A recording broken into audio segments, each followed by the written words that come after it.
So what's up mga guys? Today I'm going to discuss about the environmental risk assessment for pollutants. So before that, mag-begin ko na mag-introduce sa aking self. So I'm Dr. Bernard Chenderbana from BSGE2B from University of Science and Technology of Southern Philippines, CDO. So, uh, karon excited ako nga mag-share about insights and vital topics about maka-affect sa human health and environment. So first, before we begin about the environmental risk assessment for polluters, I'm going to discuss first is what is environmental risk assessment. So, ang environmental risk assessment di ay or ERA kay systematic process siya nga ga-evaluate sa potential adverse effects of pollutants on the environment and human health. So, ang primary di ay na purpose sa ERA is to facilitate informed decision making and develop effective mitigation strategies.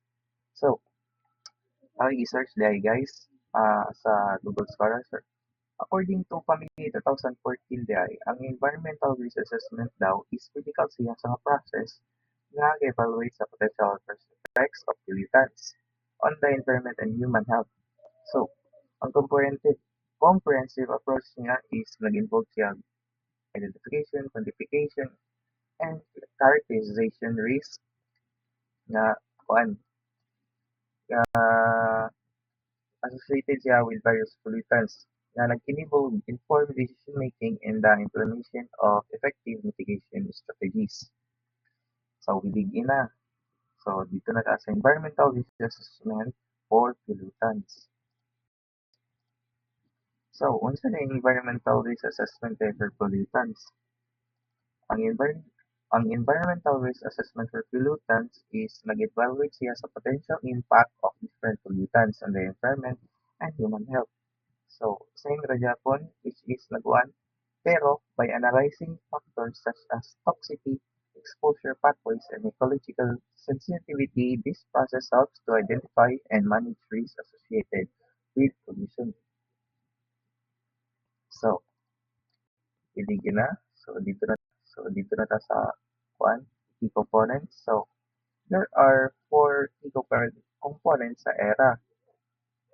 So, first guy is hazard identification. So, unsa di hazard identification? So, when we say about hazard identification, ay mo ni siya nga nag-recognize sa pollutants that may cause harm. Kanang nag-recognize siya sa mga pollution ba nga naka-cause sa harm sa toa or sa environment. So, second is the dose response assessment. So, sa ding dose response assessment ay.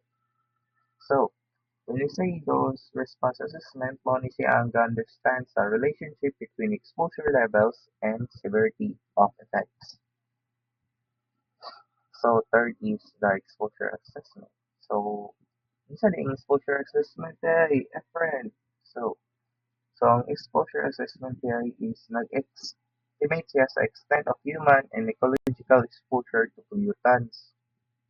And lastly, risk characterization. Sa din risk characterization eh. Sa man na, wala may puan. So, ang risk characterization ay mo ni siya ga-integrate og data estimate of overall risk and communicate findings. So, mo dito ang 4 key components ay. Sa gitong 4 key components gani guys, ay naraman na yung screen guys. So, ang 4 key components dai is hazard identification, dose response assessment, exposure assessment, and risk characterization. So, types of pollutants.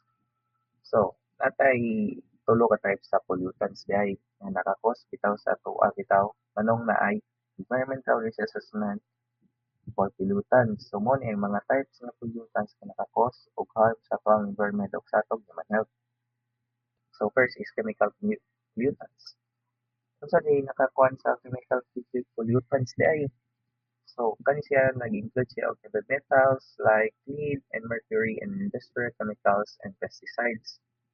Kung siya kanang kasagara na makita nimo sa mga industries bitaw, nag-leak ang kuan, ay problema, naka-cause gyapon og harm sa atoa tungod nga ang stream na sambulan na og kakuan or anything like naay ship nga naghawid og oil nya naay aberya. So, nag-leak tayon mao nang na-cause og pollutants. So, second is biological pollutants. So, compromised pathogens, bacteria, and viruses. And lastly is physical pollutants. So, nag-include siya og particulate matter and plastic. So, mo na siya kanang mga panglabog na to sa atong mga kanal nga kuan labi na kanang mga responsable nga tao sa panglabog ra og plastic nga naka-cause dayon og kuan nga dugay na malipyuhan, naka-cause din siya og pollution sa mga kanang tigbaha, no? So, process of risk, environmental risk assessment. So, natin tayo upat ka steps yapon. So, first is hazard identification. So, mo ni siyang ga-identify sa pollutants and their sources. Second is those response assessment. Same Japan atong 40 components kay which is nag-step yapon niya. So, those response assessment which is evaluating safe exposure levels. Third is exposure assessment. So, measuring pollutant concentration. And lastly, risk characterization. Kung siyang estimate sa probability and severity of adverse effects. So, by proceeding the application and challenges of environmental risk assessment, so isa din yung mga application and challenges dahil sa environmental risk assessment o sa pollutants. So, ang application dahil in ERA is which is nakay tulo kabo which is regulatory compliance. So, muna siya itong pag-setting standards for air, water, soil, and quality. So, ang kadua day kay one, environmental management. So, ang environmental management, po ni siya ang nag-guide of pollution control and cleanup efforts. So, lastly, ang katulo, which is public health protection. Muna siya itong pag-evaluate sa health impacts from exposure sa mga pollutants bitaw. So, ang challenges dahil sa ERA po, tapos yapon tayo tulo. So, first is with data gaps. So, ang data gaps ay muna yung mga limitation in available data on pollutants. So, ang kadua day which is uncertainty. So, mo yung variability sa pag-exposure og mga effects bitaw, exposure and effects. So, lastly, which is the complex interactions. So, unsa din na siya na yung complex interactions. So, mo din ang difficulty in understanding pollutant interactions. So, mo na ka naman isod dito og pag-understood dito sa mga people na unsay maka-harm gyud ng mga pollutants bitaw unsay the way mag-interact sila sa mga effects sa environment o sa ilang mga health.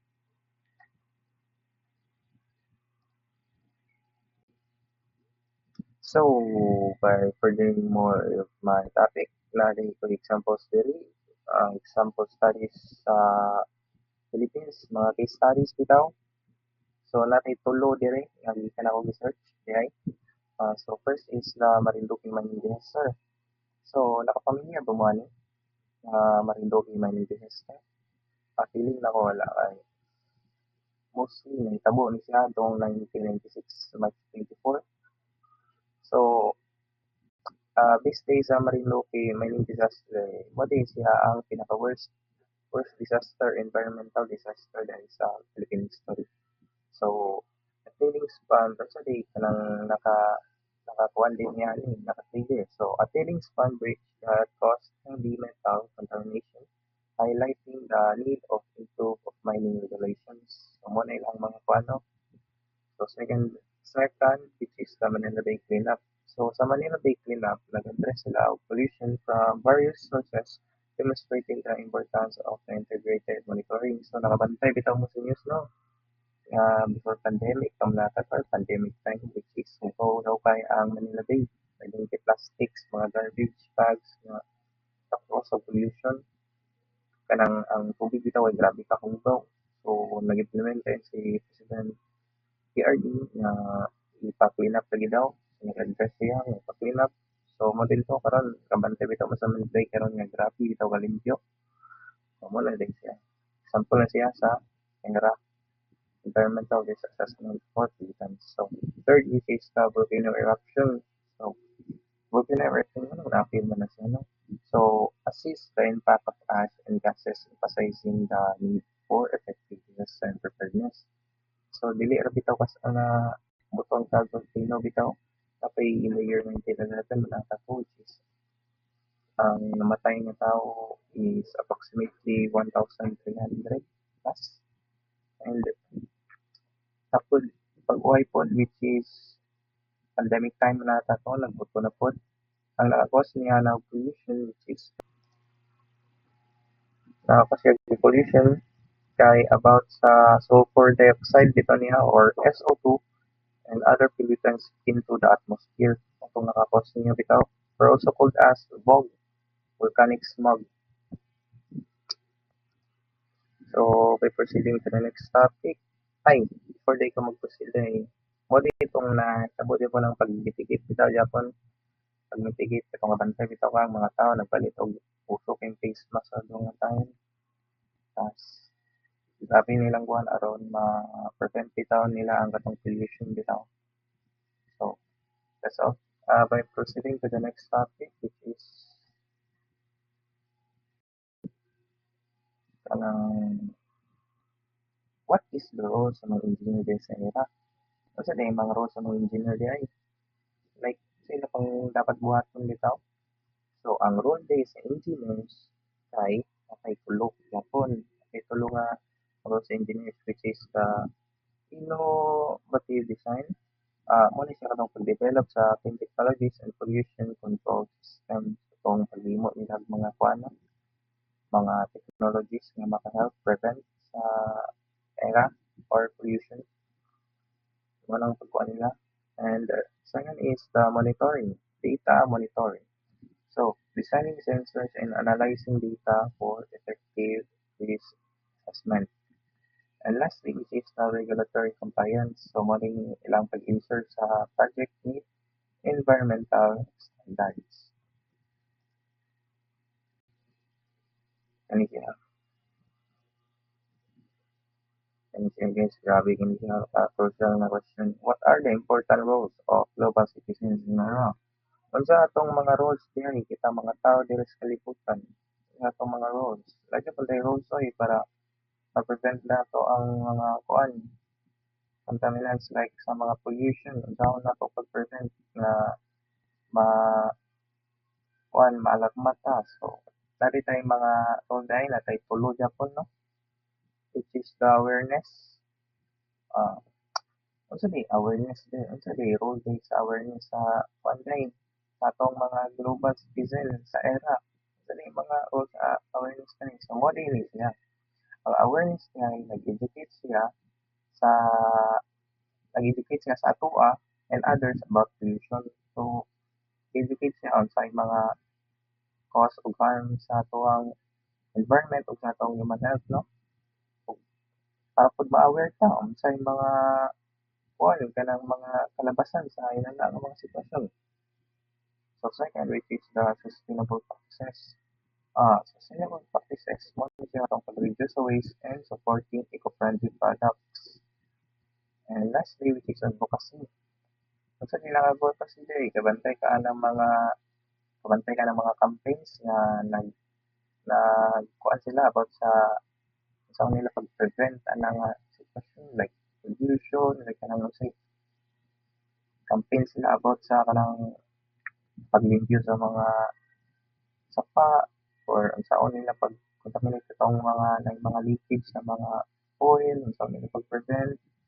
So mo din na din mo nang mga advocacy day mo nang pag-participate in campaigns in influencing policy. So, sum up all my topics. In conclusion, di so sa tanan na akong gipang discuss earlier. So, iisa lang na ako which is collaborative efforts. So, unsa di collaborative efforts na to effectively manage and mitigate environmental risk engineers, and global citizens must work together. So, tara di Japan tao din, mag-work together din para ma-prevent o para mamitigit nato ang mga problema din about pollution, ay pollutants. Like, unsa tong pangbuhaton sa isig taon like unsa tong gipanghimo nga makakuha sa Japan sa pollution like kanang paglabog-labog, so minsakto sa ano to prevent like may mga disaster like leakage dapat nalatay plan B ang sa una na to pag-ayo nga kinahanglan through innovation, advocacy, and community involvement, we can achieve a sustainable future. Mo din na siya guys, no? Like, kung sa atong gipangbuhat di ay, like, sa individual, kung sa atong gipangbuhat, kita rin po na makapos dahil sa pollution ay pollutants. Di, not all the time sa kita yun, o na po'y natural disaster yun, like, kanang volcanic eruptions, ulan sa pana, etc. Like, dili man-made bitaw. Pero kanang man-made, kita yun ang responsibility. Like, kung sa atong gipangbuhat, di kita rin may masuklian, no?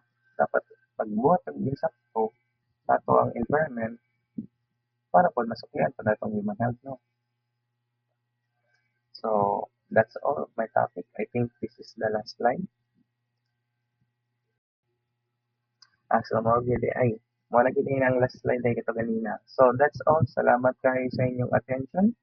And I hope na sa kaning nga presentation or akong report nga nag-provide siya og valuable insights into the importance of environmental risk assessment of pollutants and the role to play fostering a sustainable environment.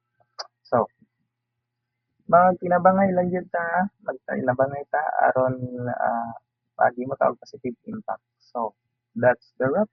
Friends po.